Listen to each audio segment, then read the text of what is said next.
अस्सलाम वालेकुम guys, welcome to my channel. आज के इस सेशन में हम बात करेंगे फर्टिलिटी फूड्स के बारे में, यानी वो फूड्स या रोज़मर्रा ज़िंदगी में इस्तेमाल होने वाली वो ग़िज़ाएँ जिनका इस्तेमाल अगर बढ़ा दिया जाए तो रिप्रोडक्टिव हेल्थ बहुत हद तक इम्प्रूव हो जाती है, या आम ज़बान में हम इन ग़िज़ाओं को फर्टिलिटी बूस्टर भी कहते हैं। इन चीज़ों में सबसे पहले हरे पत्तों वाली सब्ज़ियाँ या ग्रीन लीफी वेजिटेबल्स सबसे पहले आती हैं।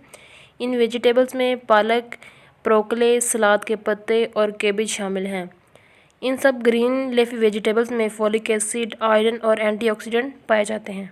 एंटीऑक्सीडेंट जिस भी ग़िज़ा में मौजूद होंगे वो आपकी हेल्थ के बूस्टर के तौर पे इस्तेमाल होंगे, यानी ये तमाम एंटीऑक्सीडेंट ना सिर्फ आपकी रिप्रोडक्टिव हेल्थ को इम्प्रूव करेंगे बल्कि आपकी जनरल हेल्थ को इम्प्रूव करने में भी बहुत मददगार साबित होंगी। जब हम फर्टिलिटी फूड्स के बारे में बात करते हैं तो मुनासिब मिकदार में दूध, दही और पनीर का इस्तेमाल भी फर्टिलिटी को बहुत ज़्यादा बूस्ट करता है।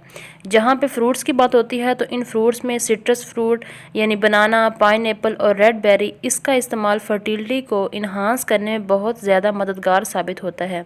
मैंने पहले भी आपको ये बात गाइड की है कि विटामिन सी और एंटीऑक्सीडेंट आपकी फर्टिलिटी में बहुत ज़्यादा हेल्पफुल होते हैं। सो ऐसी कोई भी ग़िज़ा जिसके अंदर विटामिन सी और एंटीऑक्सीडेंट्स की मिकदार ज़्यादा मौजूद होगी तो वो आपकी जनरल हेल्थ को भी इम्प्रूव करेगा और फर्टिलिटी को भी इम्प्रूव करेगा।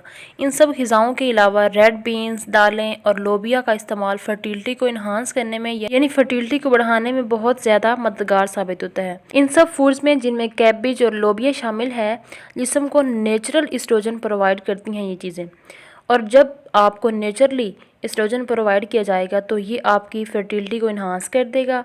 फ़िश में और मीट में कुछ ऐसे अज्जा पाए जाते हैं जो कि आपकी फर्टिलिटी को इन्हांस करते हैं। स्पेशली सालमन फ़िश जो होती है वो फर्टिलिटी के लिए बूस्टर के तौर पे यूज़ की जाती है। तो ये वो तमाम चीज़ें थीं जो आपकी फर्टिलिटी को इन्हांस करने में मददगार साबित होती हैं। अब हम बात करेंगे कुछ उन ग़िज़ाओं के बारे में, उन चीज़ों के बारे में जो कि उनका इस्तेमाल अगर आप थोड़ा सा कम कर दें तो वो भी आपके लिए यानी फर्टिलिटी के लिए अगर आप ट्राई कर रहे हैं तो बहुत हेल्पफुल साबित होगा। उन चीज़ों में आपने बिल्कुल कट डाउन करना है। सबसे पहले आ जाती है फ़ास्ट फूड। फ़ास्ट फूड का इंटेक आपने कम कर देना है। आप जो प्रोसेस्ड फूड्स ले रहे हैं आपने उनका इस्तेमाल जो है वो कम कर देना है। इसके अलावा कार्बोनेटेड ब्रीवरेजेस यानी कोला, कोला ड्रिंक्स और जो पैकेज ड्रिंक्स होती हैं उनका इस्तेमाल कम कर देना है। ये तमाम वो चीज़ें थी जो आप रोज़मर्रा ज़िंदगी में छोटी सी तब्दीलियां लाकर अपनी फर्टिलिटी के पोटेंशियल को मल्टी टाइम के लिए इन्हांस कर सकते हैं। तो मैं उम्मीद करती हूँ कि फर्टिलिटी फूड्स के हवाले से ये सेशन बहुत आप लोगों के लिए हेल्पफुल साबित हुआ होगा। Thank you very much. Channel पे नए हैं तो चैनल को सब्सक्राइब कर दें। वीडियो पसंद आई हो तो लाइक कीजिएगा। मिलते हैं नेक्स्ट वीडियो में, तब तक के लिए अल्लाह निगहबान।